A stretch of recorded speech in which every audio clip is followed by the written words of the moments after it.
अब लंबी दूरी की ट्रेन यात्रा बदलने वाली है। भारत की पहली वंदे भारत स्लीपर ट्रेन जल्द ही गुवाहाटी से कोलकाता के बीच दौड़ेगी। रेल मंत्री अश्विनी वैष्णव ने आज बताया कि इस ट्रेन का ट्रायल, टेस्टिंग और सर्टिफिकेशन पूरा हो चुका है। अब इसका किराया भी समझ लीजिए।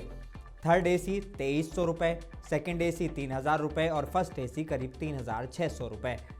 यानी जहां इस रूट पर हवाई टिकट 6000 से 10,000 रुपये तक पहुंच जाता है, वहीं वंदे भारत स्लीपर कम दाम में फास्ट प्लस कंफर्ट देगी।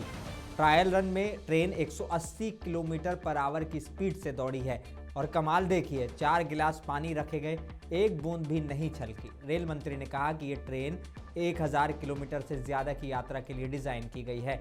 इस साल के अंत तक करीब 12 वंदे भारत स्लीपर ट्रेनें तैयार होंगी और बुलेट ट्रेन अपडेट भी 15 अगस्त 2027 से शुरू होगी।